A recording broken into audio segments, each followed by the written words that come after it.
Here we go with a rundown of our gaming highlights for the month of September.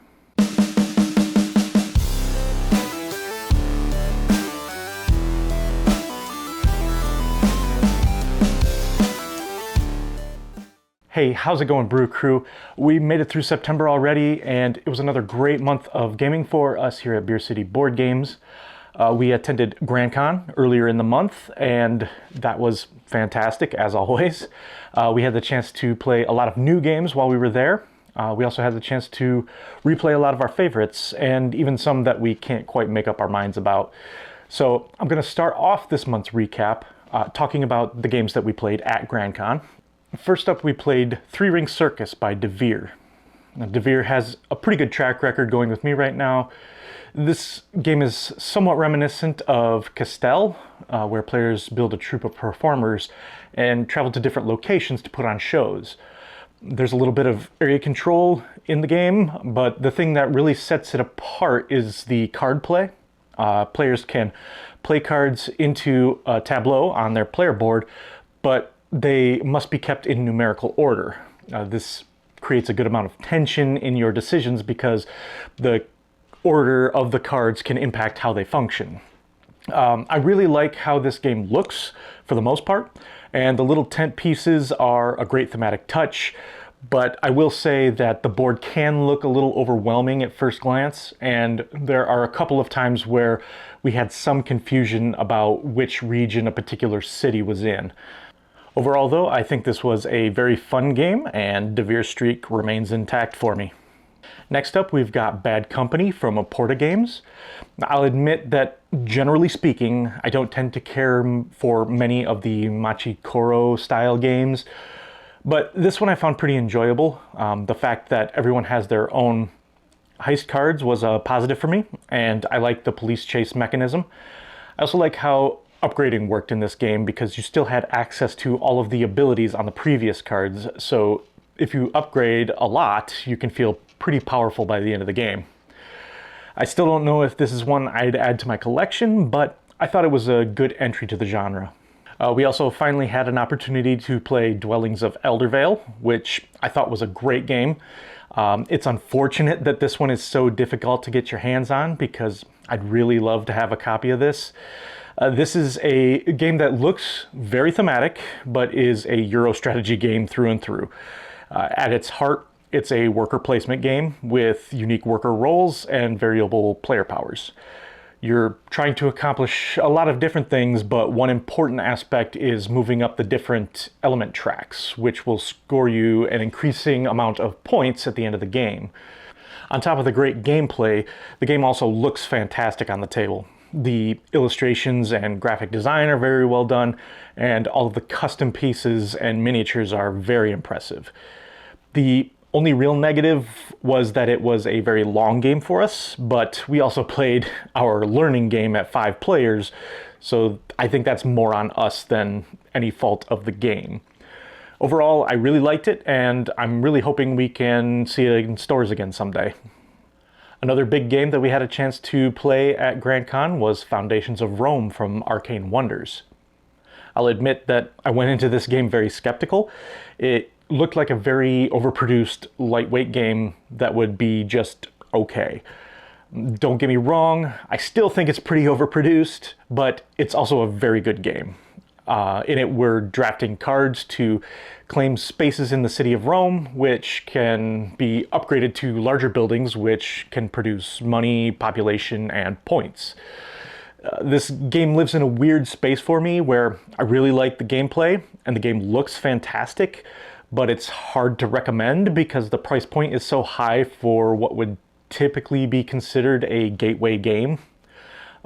With that being said, though, who's to say that lighter games can't also look as good as their heavier counterparts? There's also talk of a smaller, less overproduced version coming out soon as well, which will have tiles instead of plastic buildings and dual-layered player boards instead of the plastic trays. It sounds like there will be a change in theme, but the gameplay will remain largely the same. So be on the lookout for that if you want to try the game without breaking the bank. Next, we're going to go to the opposite end of the spectrum with Hamlet. This game was all about producing goods and moving them around to different tiles to help build a church. This game has some aspects that reminded me a lot of Keyflower, especially when it comes to moving the resources to the right tiles to be able to use them for certain things. The game is fun and overall it looked great, but it's so tiny. All of the pieces are super small, and so are the icons on the tiles. Now, I recognize the irony of this complaint because I'm almost always talking about how board games have outgrown my table. And here we have a game where they tried to keep the size under control, and I'm complaining about it being too small. Again, this has nothing to do with the gameplay, which I did enjoy. I just wish it was big enough that I could read it and pick up the pieces without needing tweezers. Then we've got Race to the Raft, which is a cooperative tile laying game set in the world of Isle of Cats.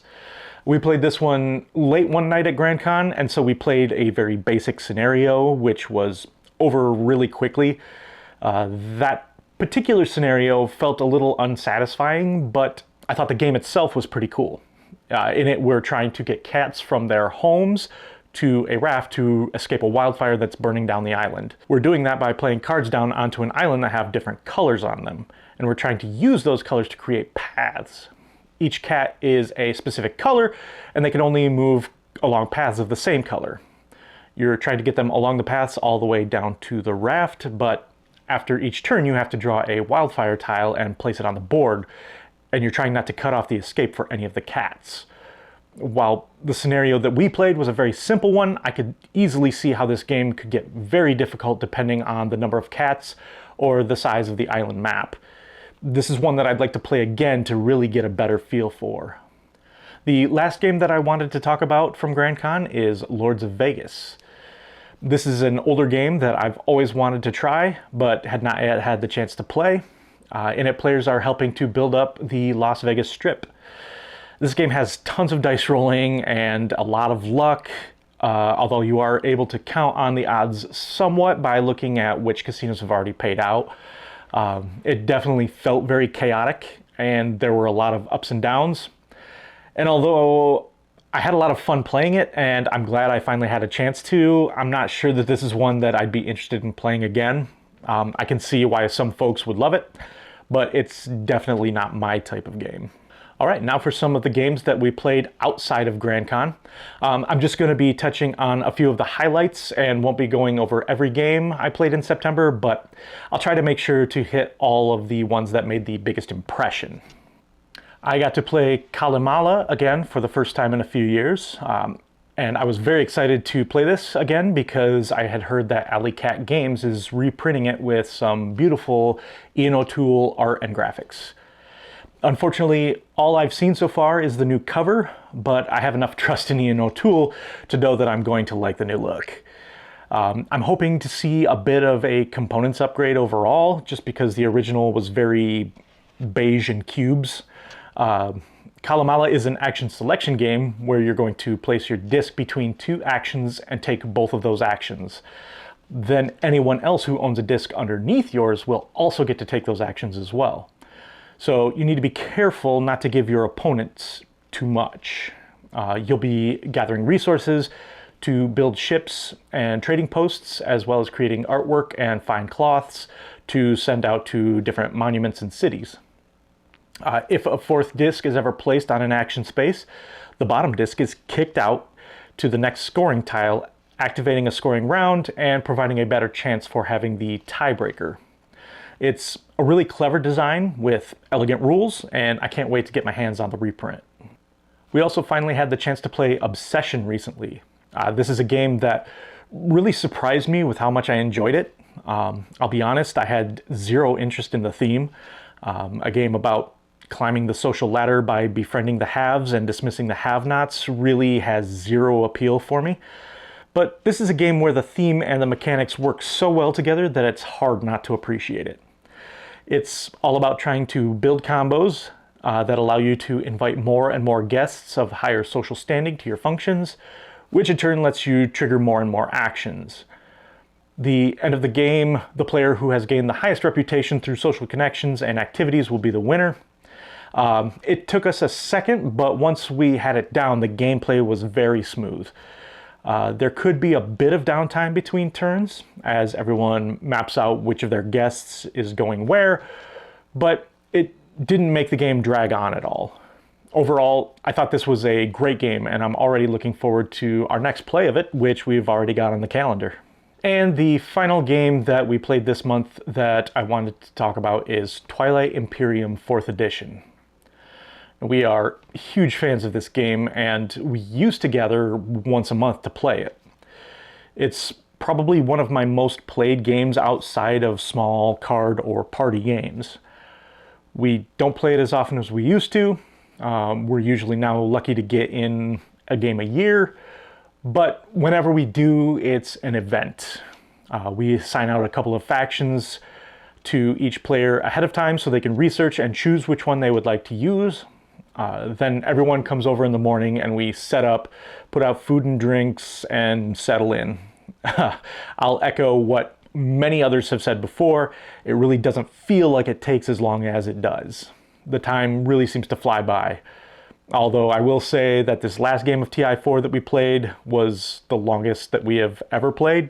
I think it lasted about 10 hours.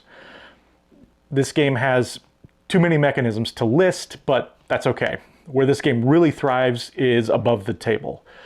All of the negotiation, alliances, trading, and betrayal that go on create so much tension among the players. By the end of the game, it feels like you've watched an epic space trilogy, and I'm usually pretty mentally exhausted. No other game that I've played so far has managed to give me that kind of feeling. It's especially great because since we tend to play with the same group of players, there's definitely a meta that manages to seep into the game as well. People have become familiar with certain tactics and strategies of other players, and we've all also managed to become pretty familiar with the different factions as well. So it feels like playing with 5 other people who are really top-notch players, which always makes it feel really good when you win a game. All right, everyone, that's it for my September board game recap. As always, this was not a comprehensive list, but a list of some of the games that stood out for me. Let me know what you think of these games, if you've played them, but more importantly, let me know what games stood out to you this month. And until next time, let's get another round for the table.